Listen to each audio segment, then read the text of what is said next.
Good morning. Welcome to online class. Today we shall continue with some other model auxiliaries. Some of the model auxiliaries we have already discussed. In this class we shall learn about the functions of will. Will is used to talk about the future. Future tense is indicated by will. Example, the forecast said that it will rain tomorrow. Another function of will is to show determination.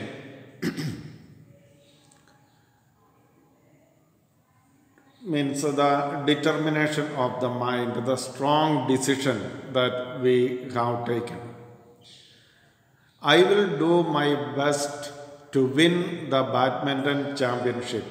I will do my best to win the badminton championship.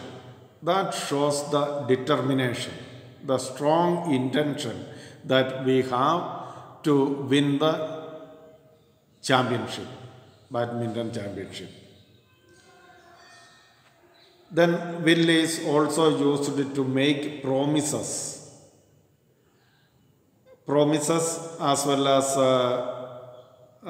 some what is called surety. We will replace the faulty water purifier at no extra cost. We will replace the faulty water purifier at no extra cost. That is a promise made by the shopkeeper to the customers that with no extra cost they are ready to replace the faulty water purifier. If you purchased a water purifier and you found out some mistakes in that water purifier, then without any cost they are ready to change the faulty one. Then shall is commonly grammatically shall is used with the subject first person pronouns I and we. That is the grammatical rule to indicate future tense. But in modern English nowadays, especially in colloquial language, spoken English, we use will commonly. But shall is very rarely used. But shall is just used to express a suggestion.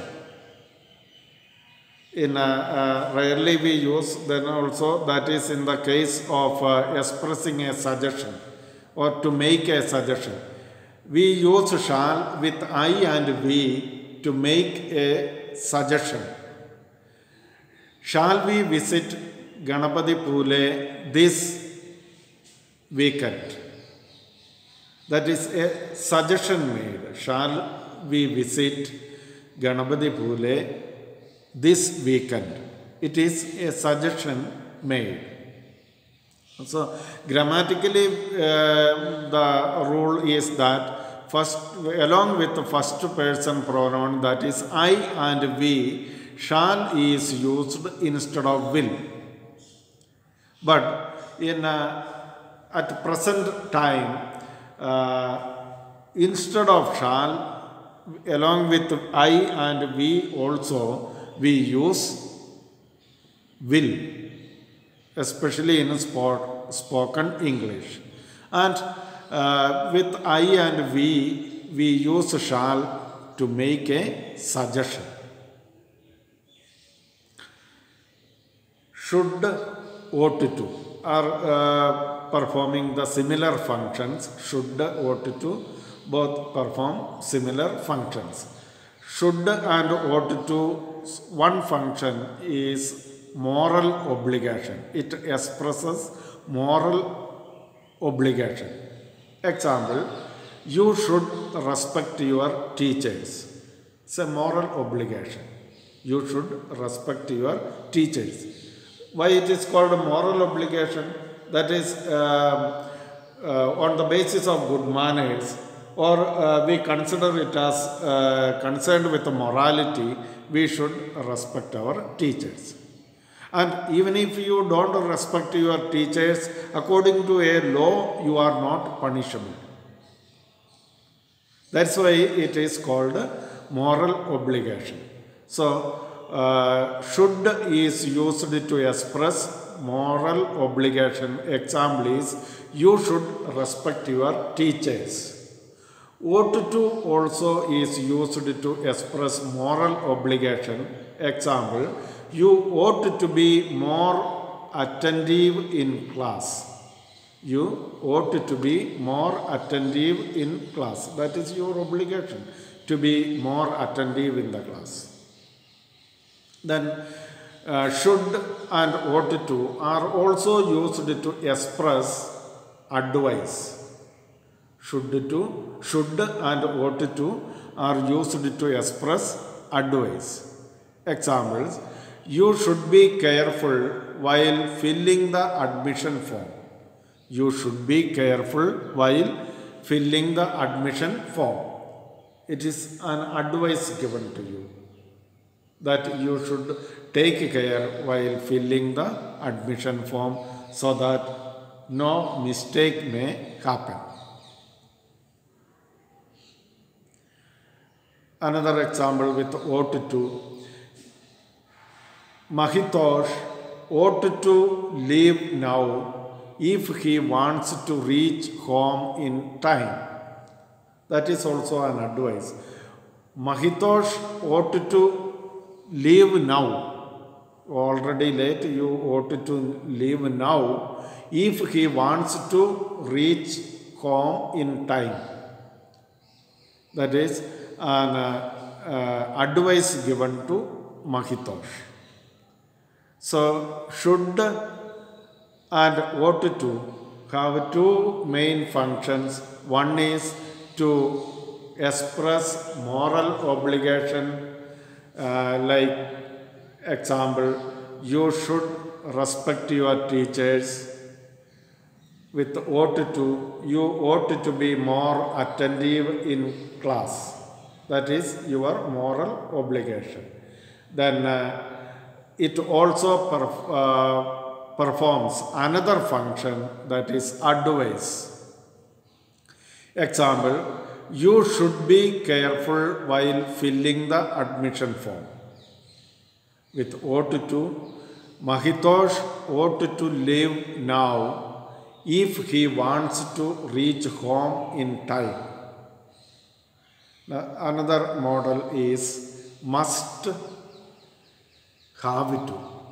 Must and have to are used to express the necessity. It both must and have to is not a model actually. It is used here that instead of must, we can also use have to. Have to also performs the same function as must. And remember, must is a modal auxiliary, but have to is not.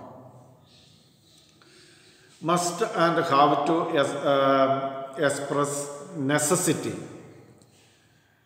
Example, you must exercise daily to stay fit. You must exercise daily to stay fit. You have to exercise daily to stay fit. So, must and have to can be used interchangeably to express, to show necessity. So, the models we shall just go through it once again. Will and shall. Will is used to express future tense. Example, the forecast said that it will rain tomorrow. Then another function of will is to show determination. I will do my best to win the badminton championship. Another purpose of will is to make promises. We will replace the faulty water purifier at no extra cost. Shall, as I said, shall is used with first person pronouns I and we to make suggestions. We shall visit Ganapati Phule this weekend. Then should, ought to. Both are used to express moral obligations. You should respect your teachers. You ought to be more attentive in class. Advice, you should be careful while filling the admission form. Mahitosh ought to leave now if he wants to reach home in time. Then must and have to expresses necessity. You must exercise daily to stay fit. You have to exercise daily to stay fit. Thank you, everyone.